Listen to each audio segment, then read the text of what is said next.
All right. Welcome, Unsecurity Podcast listeners. This is episode 150. Welcome. This is the first time we're recording on like our new schedule. So we're recording on Friday. Yeah. So the date is October 8th. And but you won't hear this thing until 8th, 9th, 10th, 11th, 12th, maybe? Is that Something right, like Brad? that. All I right. think So so. there'll be the 4-day delag.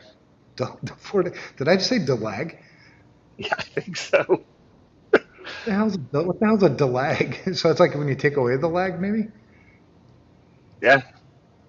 When you say delay, you're not taking away the lay. It's Are like you taking? disgruntled, and does that mean you're gruntled? Right. I'm down here in Mexico, man, and you know, I was talking with I try to speak the language here, and they keep telling me that speaking or learning English is difficile, right? Difficult. Mm. I agree. I Oh, mean, I take yeah. it for granted. I grew up with this language, but yeah, That's there's a lot of definitely like things like that. Like, tricky. yeah, it's all right. So it's Friday. Good week. Lots and lots and lots of stuff going on, man. Yep. All kinds of We talked stuff. on we talked on what Tuesday, I think, and we talked about the Cybersecurity Awareness Month. That's this month. Yay! I think Yep. we won't. We won't. Don't think that we shouldn't. Like, okay, so we did Cybersecurity Awareness Month in October. We'll see you next year. It's like, no, this is kind of a habit thing, right? You It gotta. it should be, yeah. I like the, Yeah. maybe a little extra focus gets people's attention, but Yeah, yeah, maybe. I mean, if you've never heard of cybersecurity before and you're like, oh, damn, what's this? But beyond that, right, give me some tips, some tricks, some skills that I can take and then keep reminding me to do them because it's not going to come natural for some people, right? for most people, let's be honest. Well, I don't even think it came natural for us. We've just been in this industry for too long, maybe, and it is natural now. Yeah, I can see that. All right. So our another thing that happens, now with the Unsecurity podcast is we're taking it from the marketing team to tell us what they think we should talk about, which is kind of cool because hopefully the things we talk about will resonate, with the Yeah. listeners, and we'll take these things, these buzzword marketing probably type things, and put our own touch on it, right? Our Yep. own spin. Because I'm not much of a marketing person, as neither are No, you. not so much. Right. So today, the topic is zero trust. Can you accomplish it with AI and Okay. machine learning? I'm looking for the easy Right? button. I still haven't found it. Yeah. Zero trust. So this is a can of worms, man. We can talk about this for a hell of a long time. I have a lot of frustrations with it because I've been in this industry for so long, and zero trust is nothing. The concept is nothing new, No. Yeah. right? Deny by default. And when you Google, yeah, when you Google definition of zero trust, what do you get? You know what? I actually don't know. Probably a lot of ads. You get a whole bunch of marketing. Yeah, you get a whole bunch of marketing stuff. So yeah, let's do it right now. Yep. Zero trust, because I have done this before, but I wonder if it's changed. Number one is usually CrowdStrike or You got something up there on top. AppGate, Zscaler, So color the first, tokens, and CrowdStrike for the ads there. all right, so I have AppGate, color tokens, Zscaler, Splunk, and CSO Hmm. Online. Where did CrowdStrike go? Did they just lower their budget? Oh, there it is on the bottom. All right, so the first one is from AppGate is simplify and strengthen. Okay. Next one is beginner's Yeah. guide to zero trust. Oh, I should read that from color tokens. See what the beginner is actually supposed to do. Next one is secure access to private apps. That's from Zscaler. And you have Splunk, who has the essential guide to zero trust. The essential. And then the Got it. Go CrowdStrike's get that is one. Falcon Zero Trust solution adheres to the NIST 800-207 standards.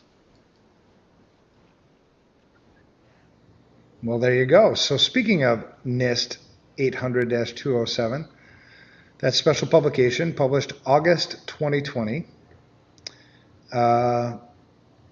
Worth a read for sure. What it's not going to do and what Zero Trust won't do for you is compensate for common sense. Right. Well, and So it's like oh, sorry. Go ahead. No, you go ahead. I was gonna say, well, like you said, there's no easy button either, and that's how it's being sold. Well, exactly. So that's it. So let's talk about what Zero Trust actually is. We'll talk about what's being sold, and then we'll talk about what you should do. How's that sound? I like it. Okay. So Zero Trust, in your opinion, what is Zero Trust to you? I mean, basically it's deny by default. Bingo. I I mean, totally agree with you. So take all the marketing crap out of it, right? Default deny has been something we've been preaching since day one, is it not? yeah. Allow list only. Yeah, yeah. Right. Yeah, we don't say whitelist anymore, and I get No, it. I don't want to be offensive to people, but yeah, allow list only, yep. right? Default deny. Everything else is denied unless it's specifically required for this application, for this user, for this system, for this whatever, right? Right. And not just ports or services, but also, you know, network segmentation. What networks can they get to? What systems can they get to? Yeah. So it's good security practice. Now, why haven't we done this already? It's hard. Really, really hard. Right? It takes work, right? Yeah. Well, and if you look up, I don't remember who the guy's name is. I got to go look him up right now because I think it's funny. So there's a guy at Forrester, I can't remember his name, who claims that he's what the hell do you call it? The inventor Mm. of Zero Trust. Maybe the marketing term. Right. Definitely not The concept. the way we do No. things. Yeah, so Zero Trust Forrester. So there's John Kinderbag was the one who claims, oh boy, to have created this Zero Trust thing, which is great. The businesses that sell stuff love it. The marketers love it. Even the President of the United States, right? Zero Trust is all over the last executive Right. order. And so it's default deny. It's something that we should have been doing from the very beginning. Like, why would I allow two things that are not trusted to each other to speak to each other? Right. It just makes sense, right? That's common sense. Yeah. Yep. All right, we're done. We. Right? See ya. Mic drop. Out of here. No, but the other thing was, it's interesting. It reminds me of the Senate testimony given after the The SolarWinds. SolarWinds. Yeah. Where Senator Wyden from Oregon brought up a really important point, I think, and I think it was overlooked by many, and maybe purposely, right? Because I don't want to work. Oh yeah. Or if you already have the tools to implement Zero Trust, well, then what the hell can I sell you? And and his point was Zero Trust affected all these organizations, but it didn't affect not negatively anyway, Right. the IRS. Because the IRS had, in this particular instance, in this particular place, had Zero Trust, at least a concept of Zero Trust implemented, where it was default deny egress traffic from that Right. SolarWinds system. So meaning there could be no command and control. Yeah. Awesome. So then his point was, this has been guidance forever on a firewall. We don't just block ingress, we also have to block egress. Every firewall is capable of doing it. Yep, right. Even from the very beginning, when we weren't using firewalls, we were using routers with access lists. Mm-hmm. Yeah. So Well, his point was, what the hell? the problem is the cat's out of the bags, as it were, in terms of complexity. Once you have opened it to everything, locking it down is a huge pain. Yeah, and I grew up in a military family, so it was I was taught to do things right the first time. Yep. Yep. I'd rather take a little extra time. Not perfect. Yep. Don't rush through it. Do it right the first time. But right. Yep. And we've lost that in so many different places in our industry, and that's kind of why we're in this mess we're in. We didn't do it right the first time. We were in such a rush to get things implemented. I don't have time to actually, map out my data flows so that I can do proper egress filtering. I don't even have time to do an asset inventory, or so I think. Yeah. Right? Yeah. So it's crazy, man. So zero trust is this, right? So then Senator Wyden asked each one of the ones giving testimony there. It was Kevin Mandia. It was the new CEO for SolarWinds. It was George Kurtz from, I can't remember where he's at, and Microsoft's president. That guy, whatever. I'll keep my opinions to myself on what I think of that. But and they asked, had you implemented a firewall correctly, the way that you were always supposed to implement a firewall, would this not have mitigated the SolarWinds attack? Yes. Absolutely. And the only one who answered truthfully, in my opinion, was the CEO for SolarWinds. Yeah. The others all said, well, it depends. Right. Well, and so it depends on what? Yeah, the business's risk appetite, how hard people are willing to work. I mean, honestly, that's what it is. There's no technical reason it can't be done. No, and that's what Kevin Mandia said. He said it's operationally cumbersome, which is depressing. But it says a lot about where we're at in terms of like how people think of cybersecurity or information security. Yeah, so let's take zero trust then. You don't think that's going to be operationally cumbersome? Right? Yeah. We could just watch what traffic is going out and determine what's needed or not, or we can add another layer of complexity into assets that we don't necessarily have a good handle on to begin with. Mm-hmm. Yeah. And I also had a talk. It was with a state's Blue Ribbon Commission, and I was the third person giving a talk. It was, Dell, Accenture, and me. That was the last. Yeah, right. So it's just so weird because like those people are not like me at all. No, I was gonna say, probably good you went last. Well, it actually did put me at a very significant advantage because I could hear the things that they were preaching. But it was zero trust. It was zero trust this, zero trust that, zero trust this. And it was interesting because the CISO for this state asked, one of them, where do I start if I want to do zero trust? And there wasn't really a good answer. They didn't give him a good answer. Yeah. And so I hurried up and added another slide to my deck on this is where you start with zero trust. You know what I mean? Yeah. Well, I mean, I'm with you though. Like, if doing the egress filtering is operationally cumbersome, how is it adding another platform into your environment not gonna be cumbersome?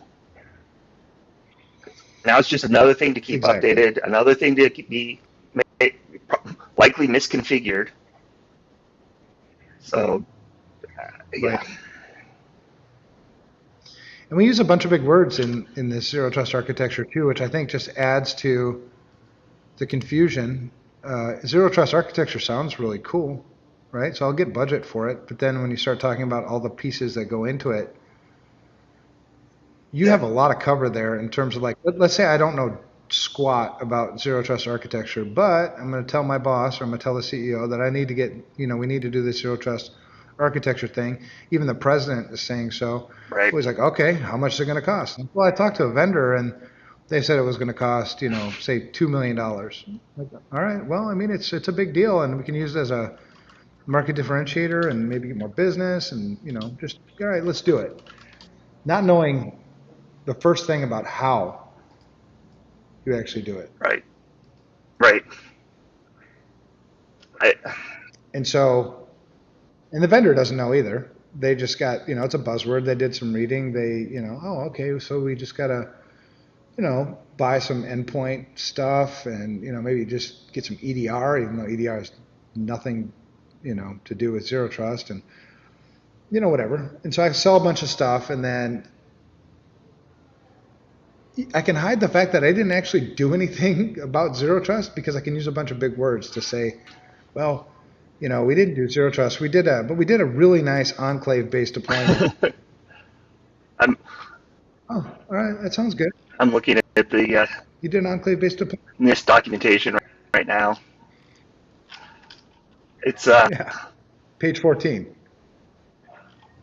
I mean, yeah, the tenets of zero trust. I don't know. Yeah, I don't know.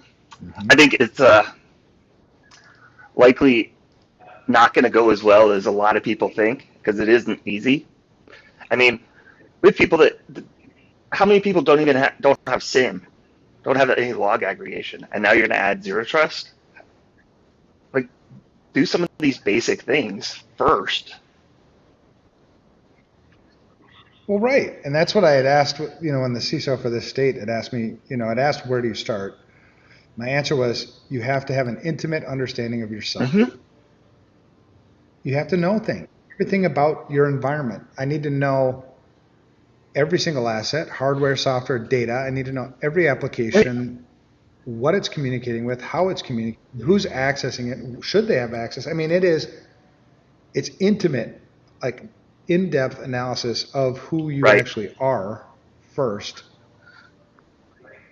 And your environment has become, in most places, your environment has become so damn complicated that you will never get there because by the time you start to feel like you're understanding parts of it, it's already changed. Right.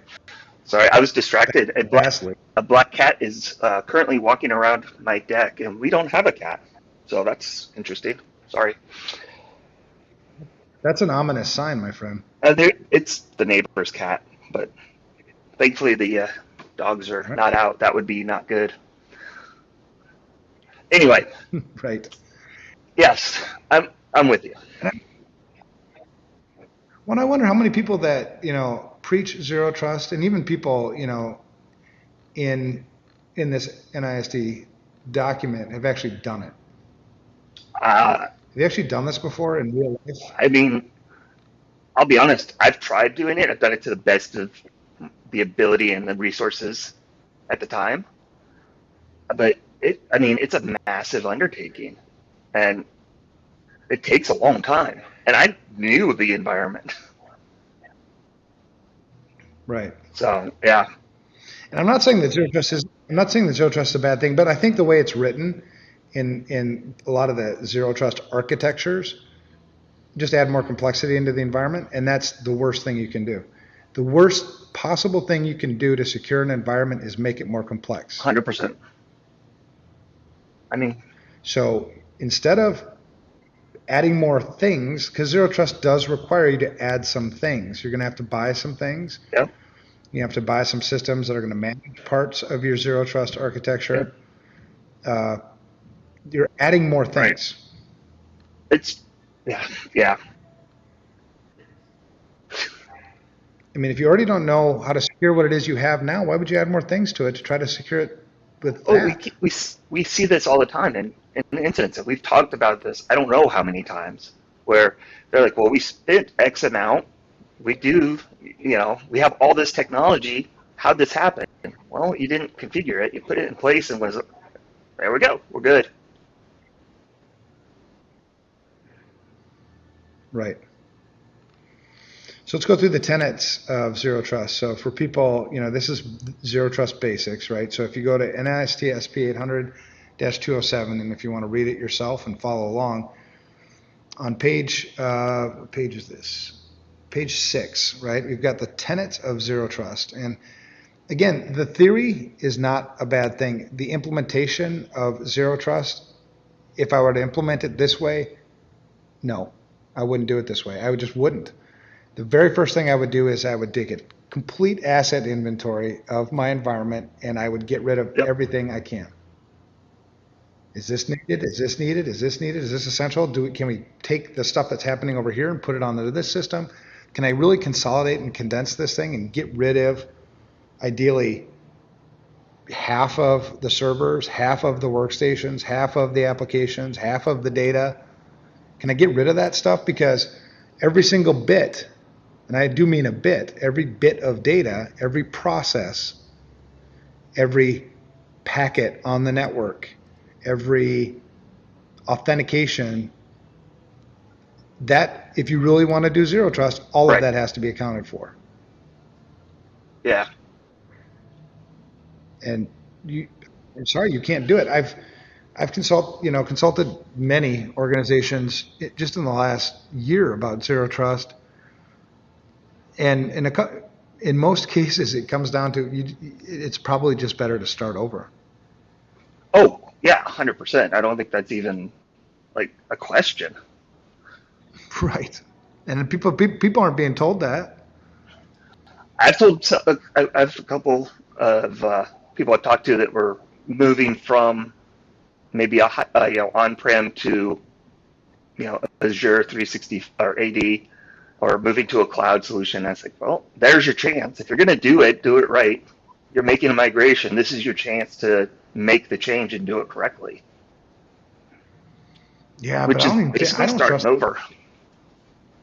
Yeah, I agree, but I don't think the cloud environment, I don't think you can do it in the cloud.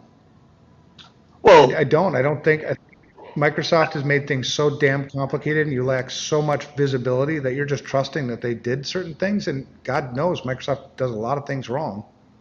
True, but I mean, even the thought is like do as much of that default deny as possible as you are moving into a new environment. Whatever you can do, take advantage of that change to implement those things.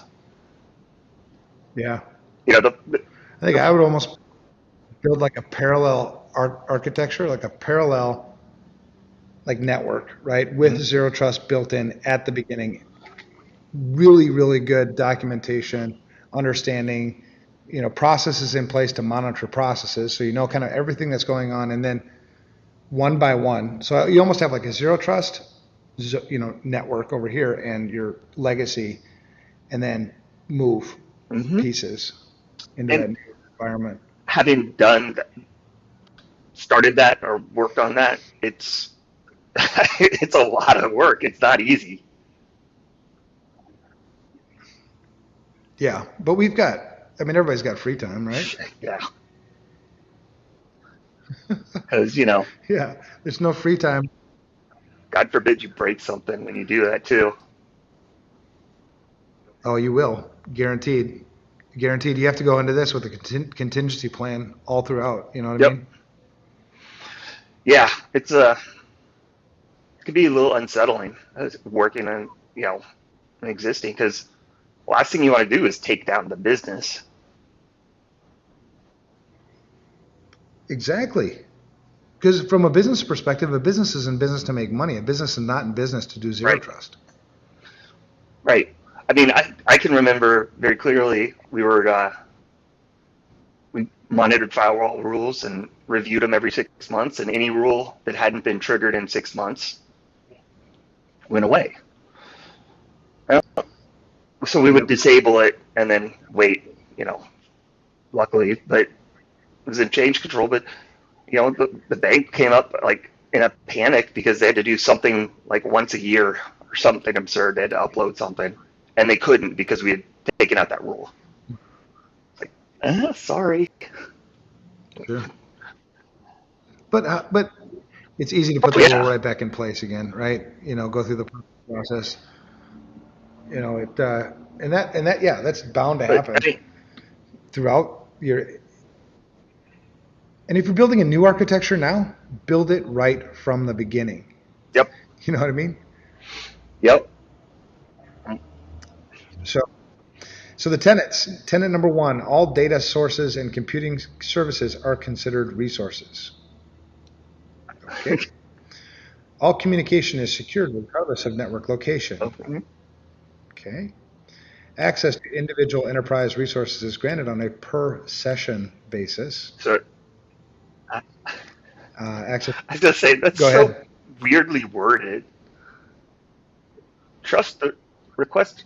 Yeah, that's what I'm saying. I don't know if we've done this before. Access to resources is determined by dynamic policy because you couldn't figure out even the static ones. So we're going to go with dynamic now, including the observable state of client identity, application service, and the requesting asset, and may include other behavioral environmental attributes. Yeah, recite that. Please recite that tenet back to me. Yeah. Again, it's just complexity. I rip on this stuff because I've laughed, half cried over the years to watch us try to outthink simple problems. You know what I mean? Just simple problems. Yeah. Uh, Well, Chris Roberts said that when we had him on, right? We over engineer things. Everything. And I don't know why we do it. I mean, I do know that it depends on your motivation. I think there are some people who over engineer things because they just don't understand it fundamentally enough to know that you can do this fairly simply. And I think in other cases, it's more nefarious than that. It's if I can convince you that this really complex thing will solve your problems, you'll pay me for it, Right. regardless of whether it works. Right. I'll make money. And that's kind of all I care about. I don't really care about securing you. I care about making money, Yeah. which is sad. Yep. So tenet number 5, the enterprise monitors and measures the integrity and security posture of all owned and associated assets. Okay. 6, all resource authentication and authorization are dynamic and strictly enforced before access is allowed. And 7, the enterprise collects as much information as possible about the current state of assets, network infrastructure, and communications and uses it to improve its security posture. That should have been tenet number 1. Mm-hmm. But how are you going to do that if you don't have? Well, yeah, no, yeah. It. Now I get it, man. So in the enterprise, private network is not considered an implicit trust zone. So we don't imply any trust. That's the part of zero trust, Right. right? Don't imply any trust. It's got to be explicit and it's got to be authorized and it's got to be justified. Devices on the network may not be owned or configurable by the enterprise. Well, then I wouldn't have them on the damn Yeah. network. I like in Tenet 5. I mean, even It's where to go? Assets that are discovered to be subverted, have known vulnerabilities, and or are not managed may be treated differently, including denial of all connections to enterprise resources. Well, okay, I get that, but how are you going to fix it if you deny it? There's like a. right, I right. mean, I understand what they're going for, but I mean, it's not black and white. Exactly. No, it's not. And then you look at, on page 9, you have, the core zero trust logical components, which it's important because when you think component, that's a thing, right? So if you're going to be adding things, that's more things. And I'm just saying, man, we've been doing this for so long. I know how much easier it is to secure a dumb house than it is to secure a smart house. I know how much easier it is to secure a system with one application on it versus a system with 50. I know how much easier it is to secure one network versus 1,000. It's like No, I don't want to add any more stuff to my environment. I need to understand who I am first. Right. Well, and So the adding that, even if you put in software for zero trust, again, if your Active Directory isn't configured properly, if you've got firewalls that aren't configured properly, all these other things, I mean, you're still going to have issues. It's not going to solve. It's not like it magically solves all your problems. no, and you're going to have somebody run all of this. This would not be. You may think, oh, I can AI all of this stuff. God, no. You can machine learn it. But somebody's going to have to machine teach it. Right. And here's the other thing. I mean, again, how many networks do we see, or how many environments do we see that are not close? Well, if you've got people managing those that are not managing what they currently have, how are you going to implement something new and assume it's being done correctly? Exactly. No, exactly, man. I think, fundamentally, one of the things that's lacking throughout our industry is accountability. Mm-hmm. If you're there's a state, I'm working with, or I know, it was given $30 million for cybersecurity this year, and was, kind of, the CIO was not really in hot water, but questioned, why you haven't spent a dime of your $30 million yet. I was like, how did you get $30 million without, Right. I mean, did you not have a plan ahead of time? Because the two reasons why he hadn't spent any of these dollars yet was because there wasn't a plan, or he doesn't have a plan yet, and he's short-staffed. Okay. I'm like, but you got $30 million. I was going to say that could solve some of that problem. Right. And you wonder, like, okay, the $30 million, we don't have a plan going into that. So how much of that money is going to be spent on buying new things? Just things that you don't need, but things that, seem impressive. Justified. I mean, got to spend the money. Might as well do something. Right. And so you just end up throwing good money after bad, right? Yep. So the components, for people who don't know Zero Trust, and again, this is all, we're referencing NIST SP 800-207. When in doubt, going and referencing NIST special publications is usually a safe bet for somebody who doesn't understand something, intimately. It's a great starting place, so you can go and grab it, listeners can go and grab it themselves and, reference the same things we're talking about. But the logical components of a zero trust architecture, so now we have some new things that we didn't use before, right? Or we didn't call them these things. We've got a policy engine. That's what ultimately makes decisions to grant access or not grant access. Well, that policy engine better have some damn machine learning, and it better be taught really well, because that's a big, big, big piece of this architecture. Yeah. And you've got the policy administrator. Go ahead. No, yeah. These aren't getting configured right. I mean, just reading it and looking at it, I can tell you that nobody's going to be able to do this correctly. Come on, Brad. You can if I sell it to you. Just relax. I'm being negative today.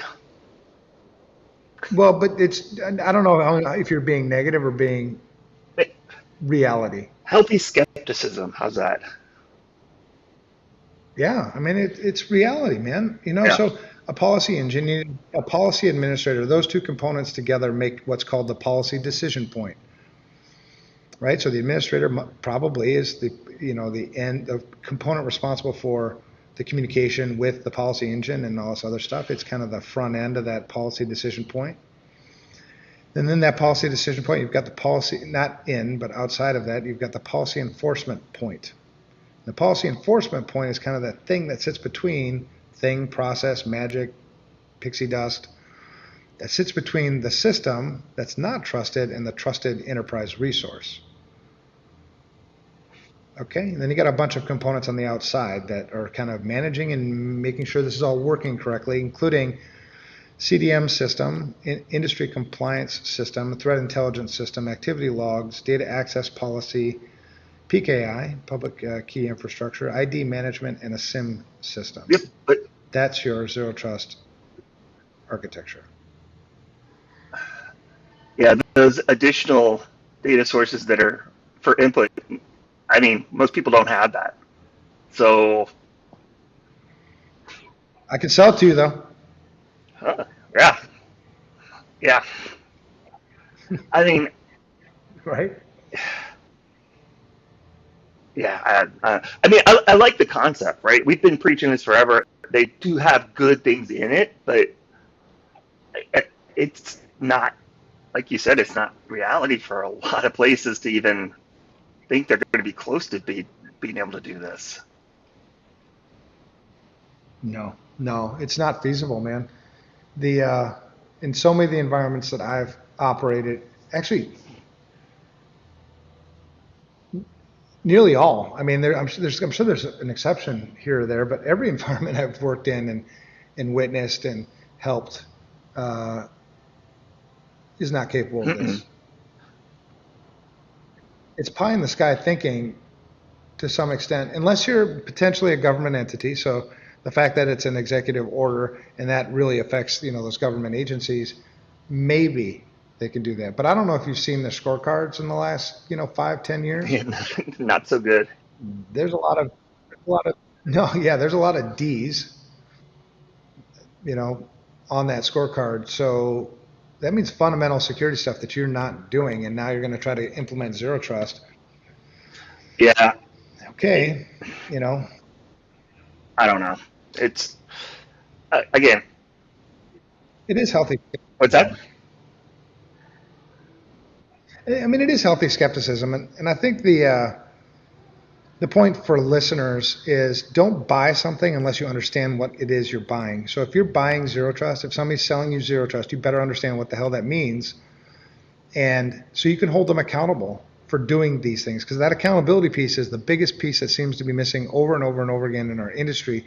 So if you're buying zero trust from a vendor, learn zero trust and then make sure they're doing what they said, right? And if there's some kind of shortcut, easy button, buy more stuff kind of solution, no, that's not how this is done. Right.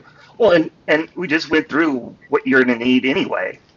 So do you have those whatever 10 things or whatever you read off going back? Mm-hmm.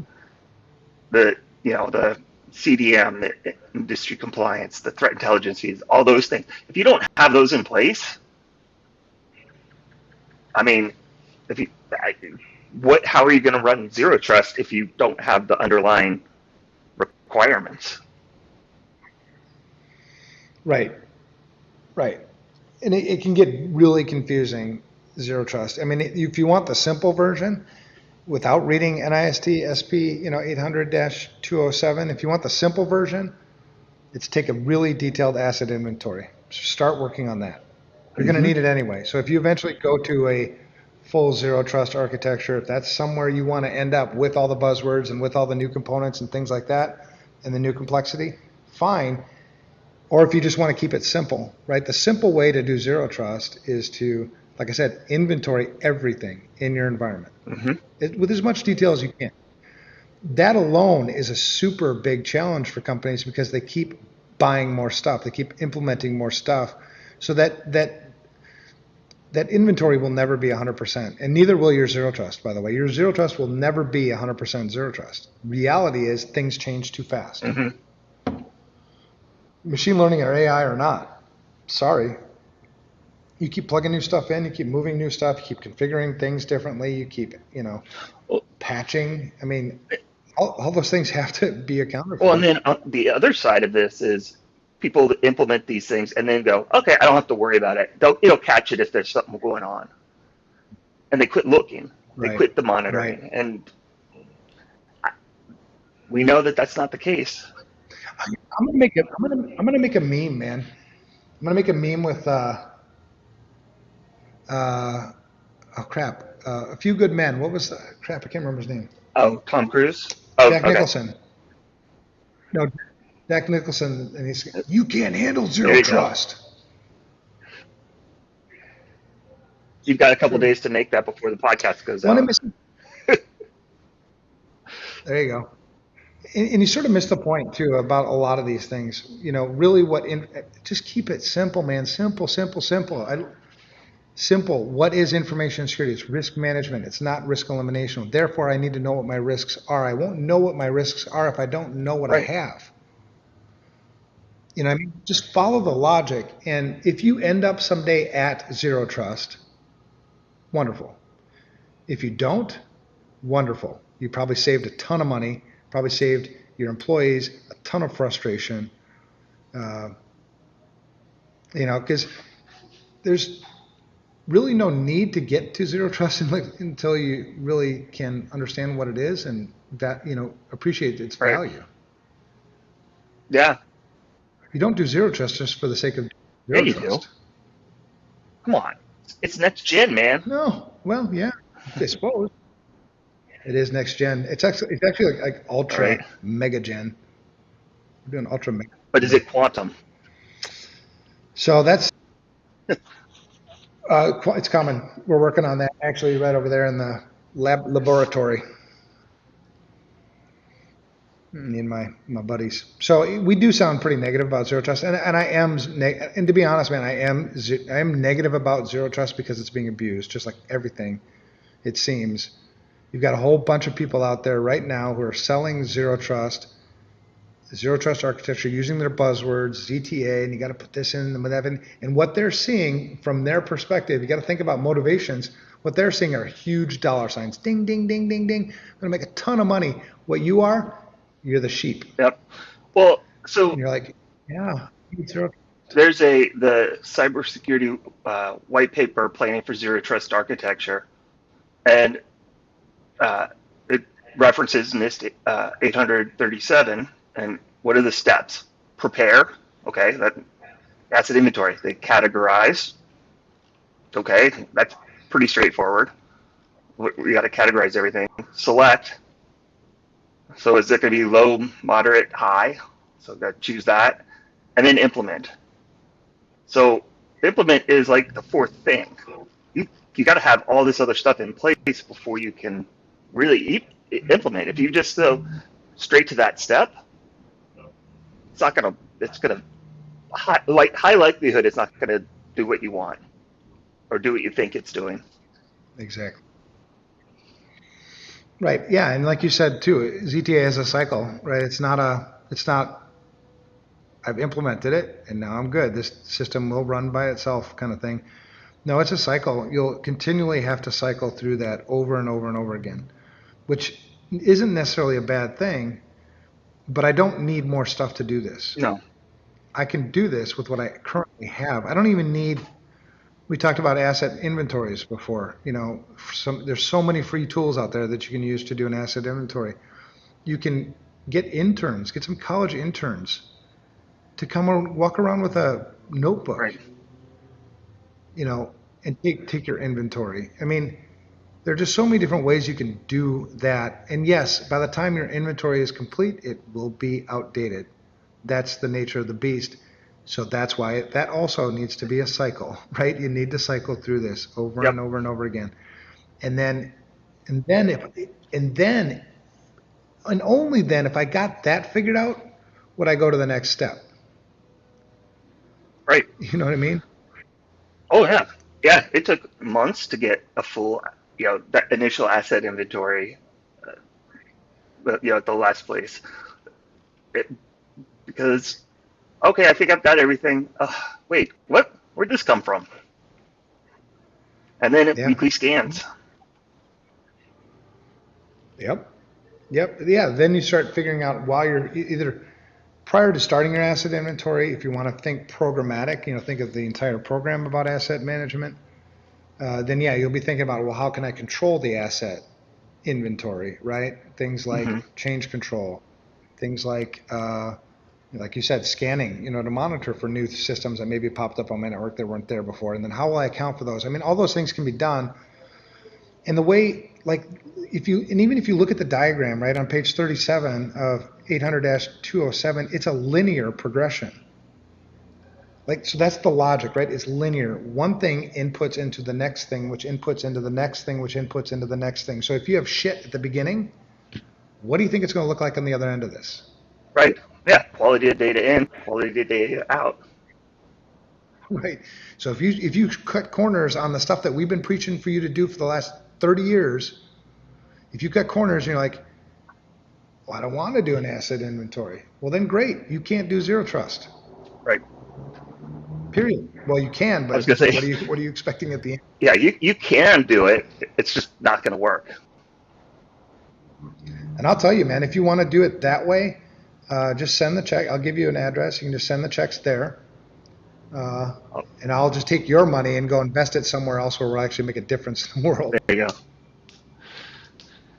I mean, if you just want to piss away money, let's go piss it away with something that's going to help somebody else. Yep. So anyway, that's zero trust, I think. And so we covered what zero trust is at a high level. Easiest, simplest definition, it's default deny, right? You and I both agree on that. Mm-hmm.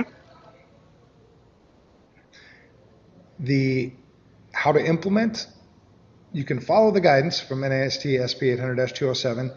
It's safe there somewhat. If you're referencing and talking to your colleagues or you're talking to other security people, you can be like, hey man, I'm following NIST guidelines. I don't know what you're thinking about, getting on my case.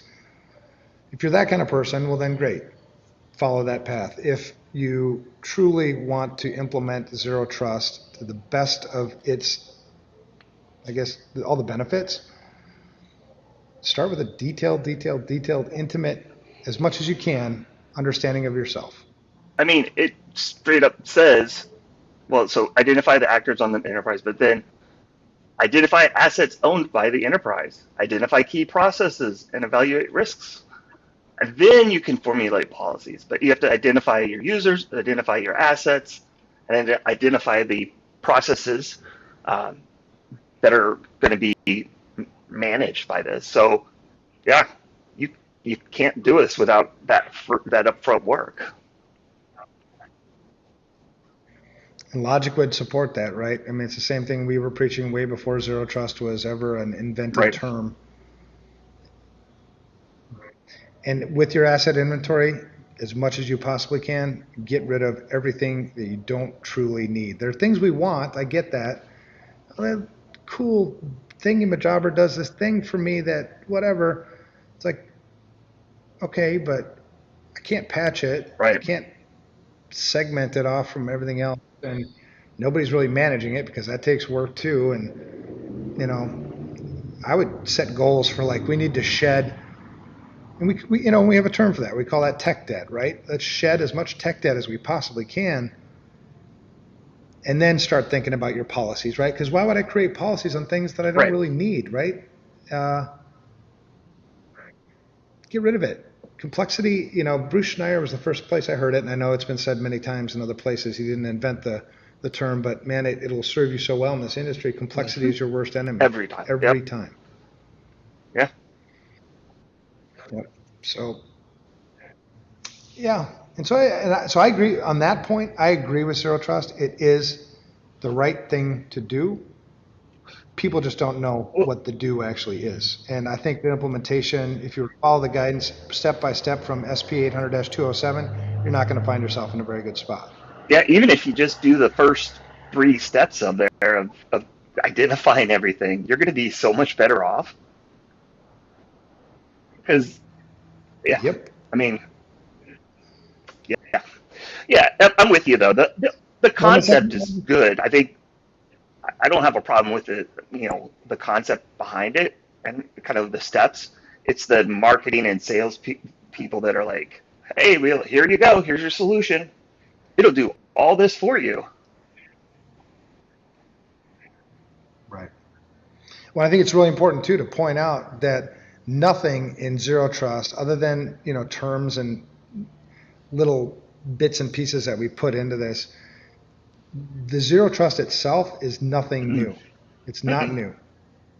We put a nice, cool marketing name on it and made it a little more complex. So maybe we can sell more stuff, maybe not. I don't know, but we definitely ZTA itself. That's why I cringe when I hear zero trust, because I know that I'm thinking one thing and I know that who I'm talking Probably to is thinking something completely different.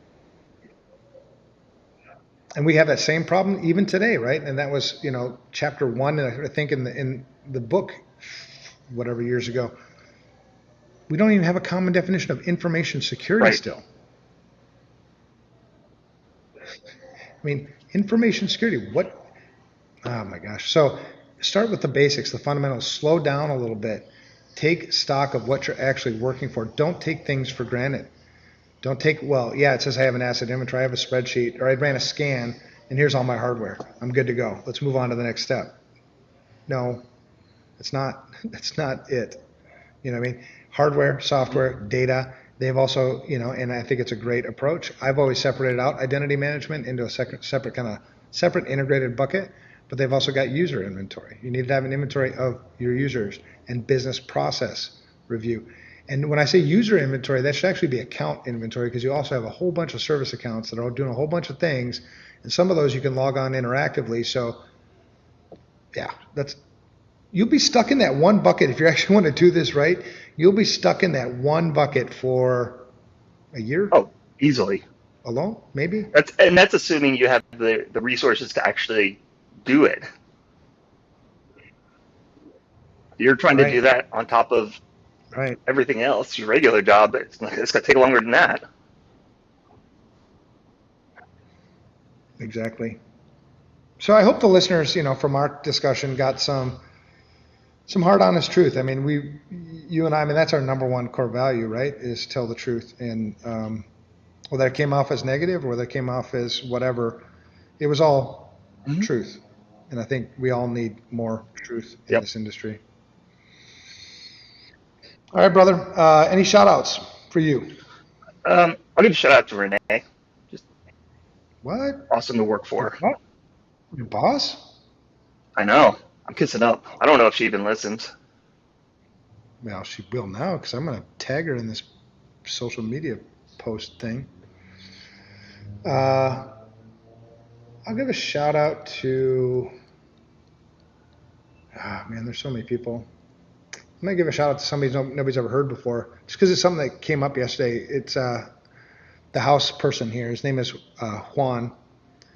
That guy busts his ass, just like Maria. I posted, a couple of weeks Mm. ago, Maria, the housekeeper. Juan is, they don't get paid anything, man. It's just crazy and such a great work ethic. Just always working and does a lot of things without anybody ever telling him he needs to do them. He Mm. just knows they need to be done and he does them. Nice. So Juan, that's Juan, and I know Juan will never listen to the podcast, but whatever. You can think of Juan.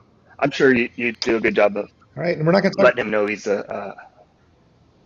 Oh my gosh, appreciated. Yeah, yeah.